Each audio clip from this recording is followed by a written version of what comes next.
Evangelho de Lucas, capítulo 2. Vamos fazer uma leitura responsiva. Os irmãos participarem também da leitura dos versos de 1 a 20. Nosso tema este mês, principalmente os nossos temas de Natal, trouxeram esta frase, A vida se manifestou. E nós vimos um anúncio de Jesus, o anjo a Maria, o anjo em sonho a José. E hoje nós vamos ver mais uma vez o anjo aos pastores. Essa mensagem que foi anunciada dessa forma, que foi o anúncio, a proclamação da vinda, do nascimento de Jesus. Lembrando que anteriormente as profecias já falavam sobre isso, e agora é a concretização. E hoje nós estamos aqui, depois de tudo que já se passou, não só o nascimento, mas como a vida de Jesus, a sua morte e ressurreição. E nós cremos no Senhor, cremos que Ele é o nosso Deus, que Ele é o presente para nós, a nossa salvação, que comemoramos neste Natal. Vamos fazer a leitura responsivamente, Evangelho de Lucas, capítulo 2, para a nossa meditação, versos de 1 a 20.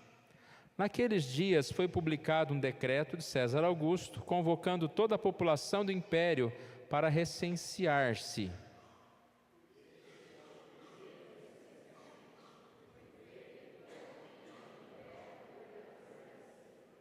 Todos iam alistar-se, cada um à sua própria cidade.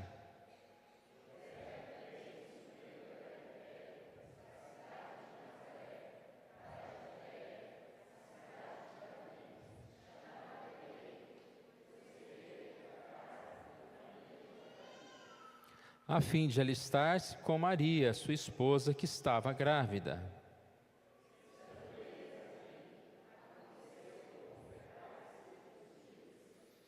E ela deu à luz o seu filho primogênito, enfaixou e o deitou numa manjedoura, porque não havia lugar para eles na hospedaria.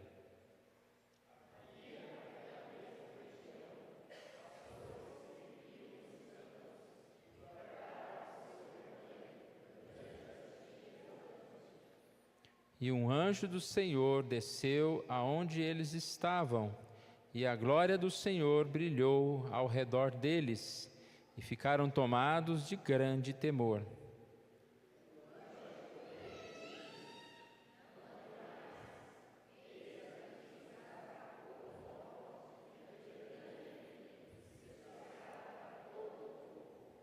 É que hoje vos nasceu na cidade de Davi o Salvador, que é Cristo o Senhor.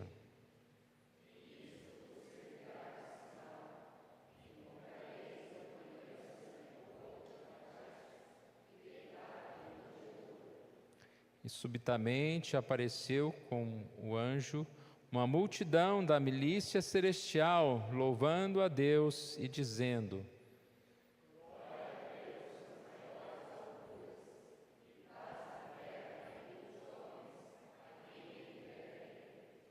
E ausentando-se deles, os anjos para o céu, diziam os pastores uns aos outros: Vamos a Belém, até Belém, e vejamos os acontecimentos que o Senhor nos deu a conhecer.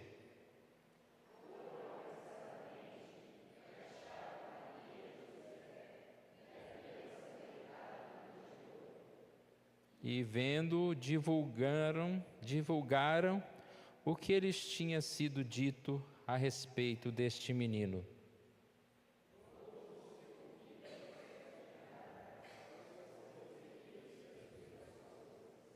Maria, porém, guardava todas estas palavras, meditando-as no coração.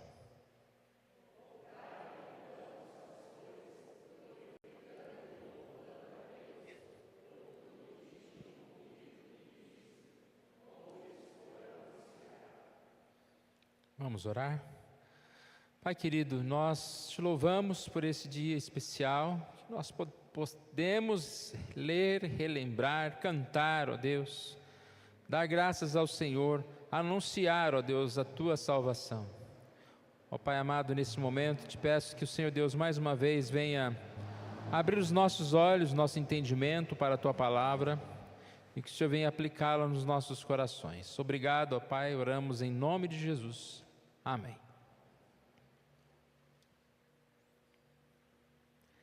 A vida se manifestou. Nós cremos que Jesus é aquele que trouxe a vida. Esta frase está no texto que nós lemos na primeira mensagem, 1 João, capítulo 1, versos de 1 a 4, quando diz que o que era desde o princípio, o que temos ouvido, o que temos visto com os nossos próprios olhos, o que contemplamos e as nossas mãos apalparam com respeito ao verbo da vida, a vida se manifestou e nós a temos visto e dela damos testemunha e vô-la anunciamos. A vida eterna, a qual estava com o Pai e nos foi manifesta. O que temos visto e ouvido anunciamos também a vós outros, para que vós igualmente mantenhais comunhão conosco. Ora, nossa comunhão é com o Pai e com o seu Filho Jesus Cristo. Estas coisas, pois, escrevemos para que a nossa alegria seja completa. A vida se manifestou. E eles dizem aqui nesse texto, o que temos visto e ouvido, ou seja, a respeito de Jesus, isso anunciamos. E ele diz para duas coisas, para a nossa comunhão e para a alegria. Para que a alegria seja completa. A alegria completa, parece algo impossível neste mundo. Mas com Jesus nós temos esta alegria.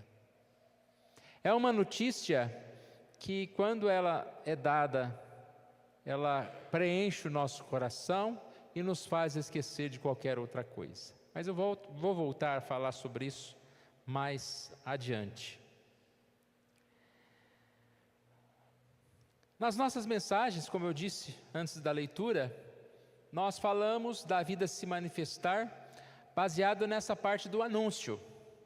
Então, primeiro, nós sabemos que Maria fica sabendo do nascimento de Jesus. Ela é comunicada por um anjo.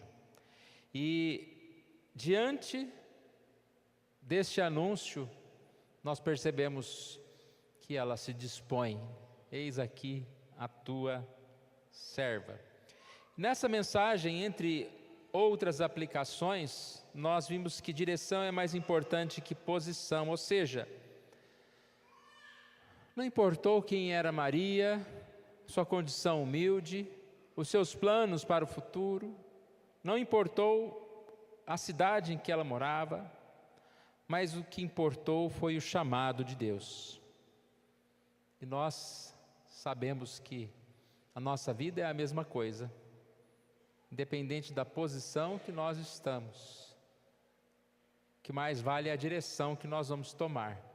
E essa direção, mais do que ser algo pessoal, ser algo que eu mesmo vou conduzir, nós aprendemos que ela é parte da ação de Deus nas nossas vidas. Essa frase exemplifica o que eu estou dizendo quando diz que progresso não é apenas aquilo que Deus espera de mim, mas aquilo que Ele concede que aconteça comigo. Então Deus agiu e chamou Maria. Disse que claramente ela não poderia dizer, não, eu vou ser a mãe do Salvador do mundo. Ela não poderia escolher esse caminho. Nas nossas vidas, por mais que a gente acredite que escolhe o caminho, nós não escolhemos o nosso caminho. É Deus quem dirige a nossa vida. E isso dá-nos algo muito bom também, no sentido de podermos entender que Deus pode fazer milagres, Deus pode fazer o que Ele quiser, Deus pode mudar totalmente a direção da nossa vida pela sua vontade. Essa passagem o anjo diz, porque para Deus não haverá impossíveis em todas as suas promessas. Quando falamos a respeito de José, nós podemos ver aqui 3 coisas. José também, ele é instruído por um anjo. José estava a ponto de abandonar Maria, porque ela estava grávida e ele não sabia da história direito.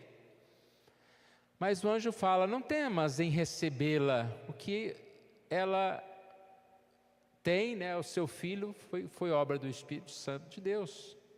E este é Jesus.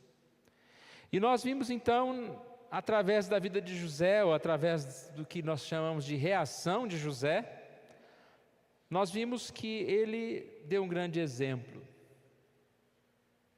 Numa situação difícil, em uma aparente traição de Maria, ele agiu calmamente, não precipitadamente. E nós sabemos que em muitas situações, nós não devemos tomar uma posição no primeiro momento, no primeiro segundo, mas devemos orar, devemos silenciar, e até mesmo como José dormir. E um anjo veio instruí-lo. E aí a gente percebe que ele não agiu precipitadamente, porque ele era um homem que amava a sua esposa. Um amor que perdoa, um amor que não age em vingança, um amor que está disposto a receber, a aguardar. Então ele demonstrou amor. E como Maria, um exemplo de obediência. Ele foi instruído pelo anjo e obedeceu, assim, tomando Maria. Voltando para o nosso texto de hoje, Lucas capítulo 2, verso 8, diz que havia naquela cidade, Jesus acabou de nascer, e aqui diz, havia naquela cidade pastores que viviam nos campos e aguardavam seu rebanho. Eles também estavam numa posição, numa situação, levando a sua vida, e aparece Jesus. Mas antes de aparecer Jesus, aparece um anjo que anuncia Jesus. E nós podemos aprender aqui que diante dessa mensagem, eles glorificaram a Deus e tomaram uma posição diferente. No lugar de ficar ali guardando os rebanhos no campo, nós encontramos no verso 15, vamos até Belém e vejamos os acontecimentos. Depois que viram, no verso 17 diz, divulgaram o que lhes tinha sido dito a respeito deste menino. Nós conhecemos Jesus.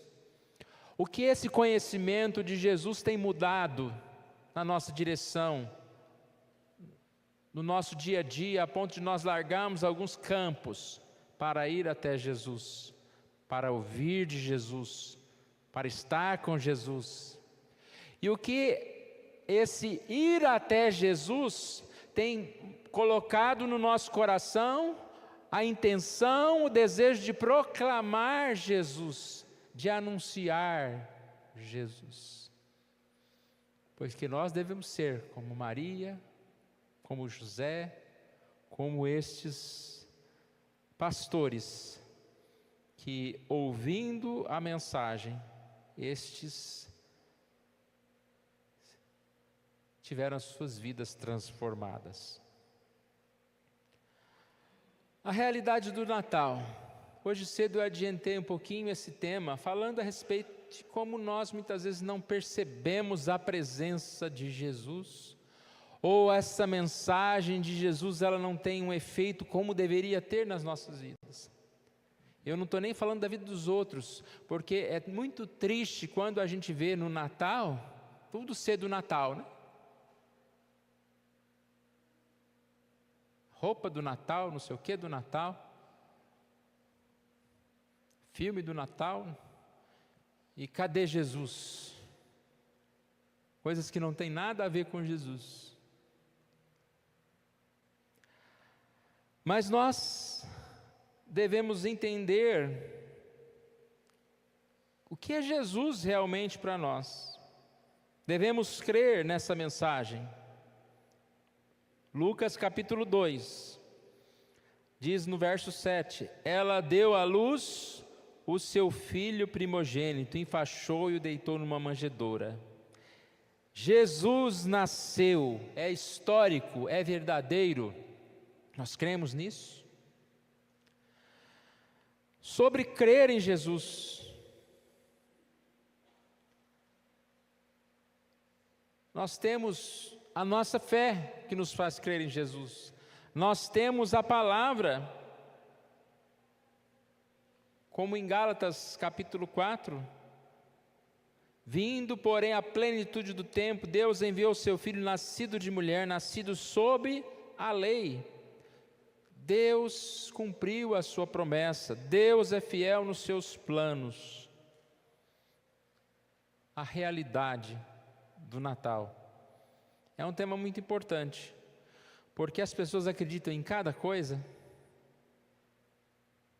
e acreditam mesmo. Não sei quem viu a semana passada uma onda de vídeos falando de OVNIs, seres extraterrestres tomando a terra, que eram uns drones lá que algumas pessoas estavam brincando. Agora tem drone, aqueles iluminados, entrava no mar, tá? Não, era ser extraterrestre. As pessoas acreditam em cada coisa. Nós temos uma igreja, por exemplo, aqui na nossa cidade, chamada Jesus Cristo dos Últimos Dias.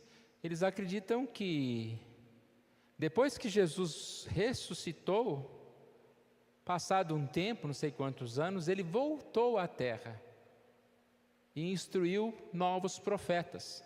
Como ele fez com os discípulos, ele fez com esses novos profetas nas Américas. E eles escreveram um livro chamado Livro dos Mormons. Mormon é um dos profetas, é um capítulo. Como a gente tem a Bíblia, né? Mateus, Marcos, Lucas, lá tem Mormon e não sei o que, eu não lembrei os nomes, não lembro o nome dos livros. Segundo eles, é profeta que estiveram com Jesus. Então Jesus ressuscitou, veio para que o seu evangelho fosse propagado a mais lugares, e depois voltou lá para o céu de novo. As pessoas creem,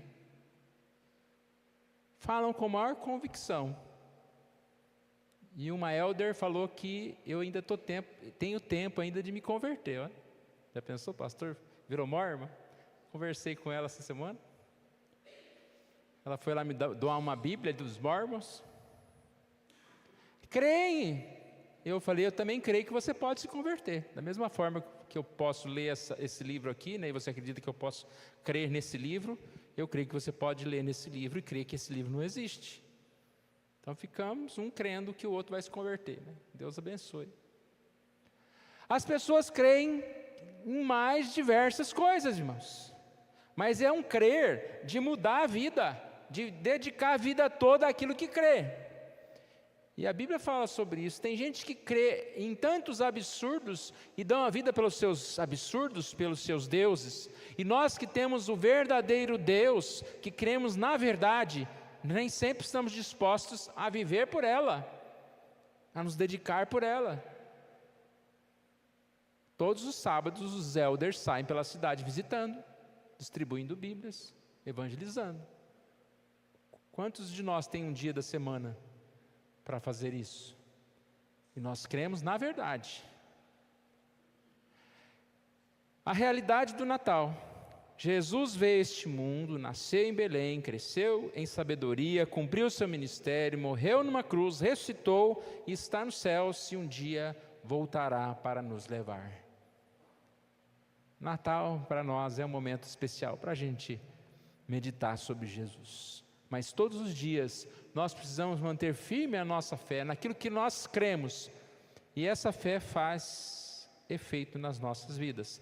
E principalmente nos leva à paz e alegria, que foi a primeira mensagem falando que é comunhão e alegria.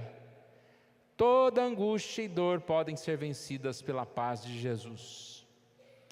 O verso 10 de Lucas aqui, 2, diz: eis que vos trago boa nova de grande alegria, que será para todo o povo. A paz, irmãos. A boa alegria. Jesus traz essa paz. Você vê um mundo desesperado, você vê as pessoas em crise, por tantas situações, por tantos problemas que enfrentam. Mas nós podemos ter paz nas mais terríveis dificuldades que enfrentamos. Gosto muito da passagem de Filipenses 4, de 6 a 7, quando diz: não andeis ansiosos por coisa alguma, em tudo, porém, sejam conhecidas diante de Deus as vossas petições pela oração e pela súplica, com ações de graças. E a paz de Deus, que excede todo entendimento, guardará o vosso coração e a vossa mente em Cristo Jesus. Não andeis ansiosos, mas entregue a Jesus. O texto deixa claro que imediatamente nós somos acometidos pela preocupação, pela tristeza, pela dor, mas imediatamente eu devo lançá-la em Jesus, com as minhas orações, com as minhas petições, entregar a Jesus. E creio que quando nós entregamos realmente a Jesus, imediatamente a paz que excede todo entendimento, porque não há explicação para essa paz, em meio ao problema, né? A gente sentir paz, antes mesmo da solução, porque não é a paz da solução, é a paz de Deus, antes mesmo da solução dos nossos problemas. Guarda o nosso coração e a nossa mente. Nós podemos ter essa paz. Jesus é a nossa paz. Mateus 11, 28 diz: vinde a mim e eu vos aliviarei. A paz que nós não encontramos em nenhum outro lugar. Essa é a realidade do Natal, irmãos. Realidade de esperança, porque nós cremos em Jesus. Realidade de paz. Nós cremos nesse Jesus, que é muito bem resumido lá em Isaías 9:6, como um maravilhoso conselheiro, Deus forte, Pai da eternidade, príncipe da paz. Precisamos de conselhos, precisamos de saber qual decisão devemos tomar. Temos um maravilhoso conselheiro. Nos sentimos fracos, nós temos o Deus de toda a força. Ele é a força em tempo de fraqueza, Ele é a rocha. Nós temos o Pai da eternidade, que não resolve apenas os problemas do momento, mas principalmente o maior problema que nós poderíamos enfrentar, que é o problema em relação à eternidade, a morte. Ele é o príncipe da paz. Já estamos falando de paz, e é exatamente Jesus que nos dá e nos leva à paz. Essa grande alegria que nós temos em Jesus. Natal é tempo de celebrar a visita de Jesus. Natal é tempo de nos aproximar de Jesus, de adorar Jesus. Nós temos dia a dia essa experiência maravilhosa. Sejamos gratos a Deus por Jesus, por conhecermos Jesus. Se você não tem essa experiência, faça essa oração: eu quero te conhecer, Jesus. Jesus esteja no coração de cada um de nós aqui, nos fortalecendo. E aí a gente vai perceber que aqueles problemas da nossa vida não são nada, mediante o consolo e a oferta de Jesus. Natal é tempo de presente, sim. É o presente que nós recebemos, que é Jesus. Eu disse semana passada, domingo passado, que nós não idolatramos, nós não adoramos uma data, mas nós adoramos a notícia, a boa nova de Jesus. Nós amamos essa mensagem de salvação, que é suficiente para nós. Nós precisamos responder a pergunta que foi colocada para nós no início: quem é Jesus para mim? E que Ele seja a razão da sua alegria, que Ele seja a sua paz, e que essa visita de Jesus, ou que o anúncio que você tem de Jesus, te leve a amá-lo mais e mais, como foi no caso de Maria, José, desses anjos. Que leve cada um de nós a mudar de posição, a entender que nós não vivemos para nós mesmos, mas devemos viver para Jesus, devemos seguir a Jesus. Vamos nos colocar em pé, vamos orar mais uma vez nesse momento. Peço para os irmãos que vão cantar o hino 243 para virem à frente. Pai querido, nós agradecemos a Ti, Senhor, porque sabemos que sem Ti, sem Jesus, não somos nada. Celebramos essa época, esta data, ó Pai, para que a nossa fé seja fortalecida, ó Deus. Nós não temos fé em algo apenas sobrenatural, algo que está espiritualmente acontecendo, mas nós cremos num fato histórico. Jesus veio a este mundo, Jesus nasceu, Jesus viveu, Jesus instruiu os seus discípulos, Jesus morreu por nós, Ele intercede por nós. Ó Pai amado, que essa mensagem de Jesus nos faça meditar sobre a importância de nós vivermos para as coisas do alto, para as coisas de Jesus. Ó Pai amado, que o Senhor inunde o nosso coração com a verdade, Senhor Deus. Ó Pai, a verdade é a Tua palavra, que nós possamos conhecê-la, ó Deus. Se há alguém aqui que não conhece o Senhor, ó Deus, que o Senhor Deus fale este coração. Se há alguém aqui que tem dúvida a respeito da palavra, ó Deus, que o Senhor Deus venha orientar, venha também colocar cada um de nós aqui como auxílio para que esses irmãos aprendam a palavra. Que essa igreja seja sempre um porta-voz das Tuas boas notícias, da Tua mensagem. E que o Senhor Deus nos abençoe, ó Pai, com essa paz que só o Senhor dá, com alegria, ó Deus. Tire a tristeza do nosso coração, a preocupação, ó Pai. Que nós possamos viver o verdadeiro Natal, a alegria, o presente que é Jesus, que possamos receber esse presente e estar em paz. Se nós oramos em nome de Jesus. Amém.